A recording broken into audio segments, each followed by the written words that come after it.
Salut à tous, j'espère que vous allez bien. Aujourd'hui on revient sur du shoot 'em up sur Super Nintendo avec un jeu plutôt très sympathique, c'est le fameux Pop and Toonby et on enchaîne tout de suite après le générique.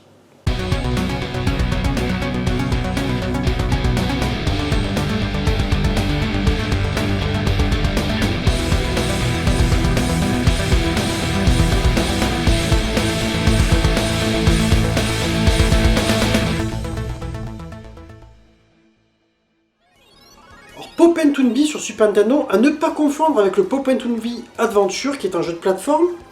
Là on va parler du shoot 'em up qui avait été édité par Palcom qui était une filiale de Konami, rappelez-vous.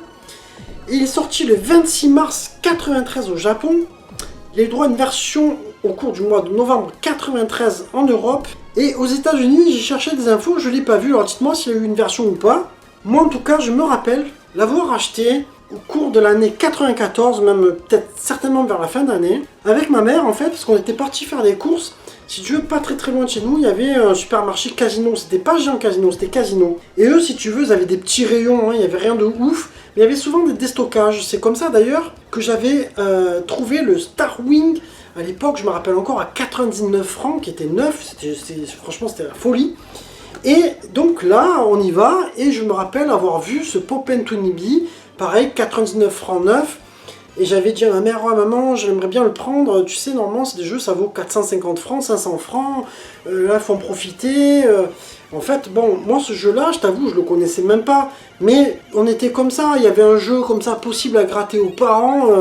Tout de suite, on est allé. Hein. Je sais pas comment vous étiez quand vous aviez 14 ans, mais moi, c'était le cas. Alors, en plus, le jeu, il aurait pu être mauvais, tu vois, mais non. Alors, heureusement, parce que je suis rentré à la maison, je me rappelle l'avoir mis, il m'avait mis une claque un petit peu à la Axelé ce jeu-là, parce qu'avec les effets qu'il y avait dans l'eau, les couleurs, le jeu était vraiment sympathique.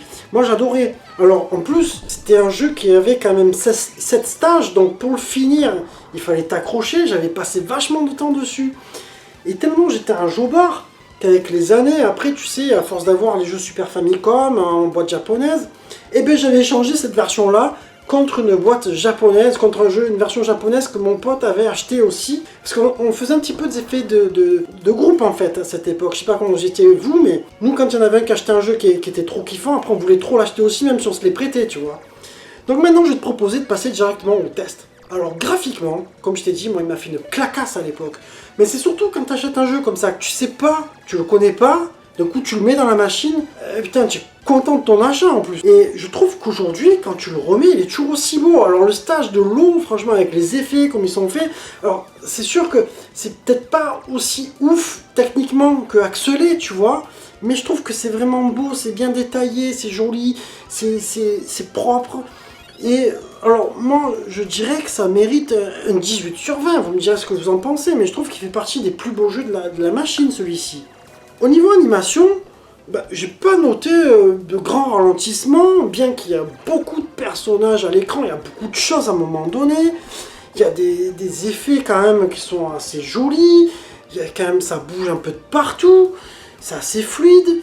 Que dire de plus? Pour moi c'est parfait franchement, donc je te dirais 18 sur 20 pour l'animation. Au niveau gameplay, voilà, c'est du fun immédiat, c'est pas très difficile. Alors ce qu'il y a de bien, c'est que si tu veux, quand tu choisis ton personnage, tu sais, il peut avoir des modules un petit peu à la R-Type quelque part. Donc tu as l'effet Surround, c'est quoi déjà? J'aurais dû les noter.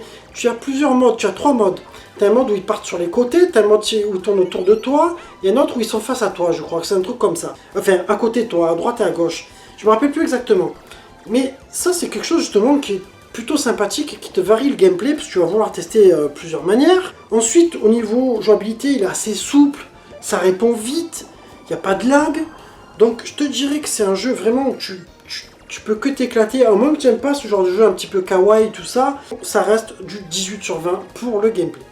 Au niveau mix sonore, moi je trouve que les bruitages sont assez rigolos, ils vont bien avec le jeu, tu vois, t'as les petits bruits, les petits pocs, les musiques qui sont assez... c'est vrai que c'est un peu enfantin, il faut kiffer, tu vois, c'est une ambiance en fait ce genre de jeu, soit tu aimes pas en fait, il n'y a pas d'entre-deux j'ai l'impression. Et pour moi, c'est assez réussi en fait. Tout est bien fait sur ce jeu-là. Donc je te dirais qu'au niveau mix sonore, même pour de la cartouche, ça le fait bien. C'est un 18 sur 20. Ah, je suis clément aujourd'hui, hein, les gars. Je suis clément. Ce jeu-là, c'est un jeu du cœur. Au niveau durée de vie, ben, il va falloir t'accrocher, mec. Hein. Il va falloir vraiment t'accrocher, car tu vas avoir 7 stages. Et le jeu, franchement, il est pas facile. Alors, moi, je l'ai remis, et je me rappelle qu'à l'époque, je l'avais fini quand même, tu vois. Et j'y joue et tout ça. Et je joue en mode normal. Hein. Putain, j'arrive à un moment donné, je crois que c'est au 4e stage, ou tu es sur le 3e ou 4e stage, où en fait, c'est un boss le stage, quoi. C'est un gros bateau volant. Et là, je galère comme un malade, je perds toutes mes vies, mes continues, tout ce que tu veux. Du coup, j'ai voulu le recommencer en mettant plus bas le niveau de difficulté. Et le jeu, ben... Alors, soit c'est moi qui suis devenu mauvais, c'est possible, mais j'ai plus le niveau que j'avais avant sur ce jeu-là. En tout cas, ça reste un jeu qui va te falloir à peu près, comment j'avais regardé, entre 45 minutes et 1 heure pour le finir, il me semble-t-il, parce que quand même, c'est des stages qui sont pas forcément très longs, mais pas non plus très courts. Donc je te dirais que pour la durée de vie, c'est un 17 sur 20. Au niveau verdict, il faut savoir que jeuxvideo.com lui avait mis la note de 18,4 sur 20, tu vois. Et bien moi, je suis arrivé sur un 18 sur 20. Donc, je te dirais quoi en conclusion? Je pense que c'est l'un des meilleurs shoots. Après, c'est sûr, t'as Parodius dans le même genre. Après, si on part dans les autres shoots, il y en a quand même pas mal sur Super Famicom. Mais il fait quand même partie des bons, tu vois. Moi, je trouve qu'il fait partie même des meilleurs shoots que tu peux trouver et des plus beaux, tu vois. Donc, voilà, moi vous me direz ce que vous en pensez, mais ça reste vraiment un super jeu à avoir dans sa vidéothèque Super Famicom, Super Nintendo. Malheureusement, voilà, c'est pas un jeu qui est non plus facilement accessible. J'essaierai de me le reprendre peut-être en loose sinon, tu vois.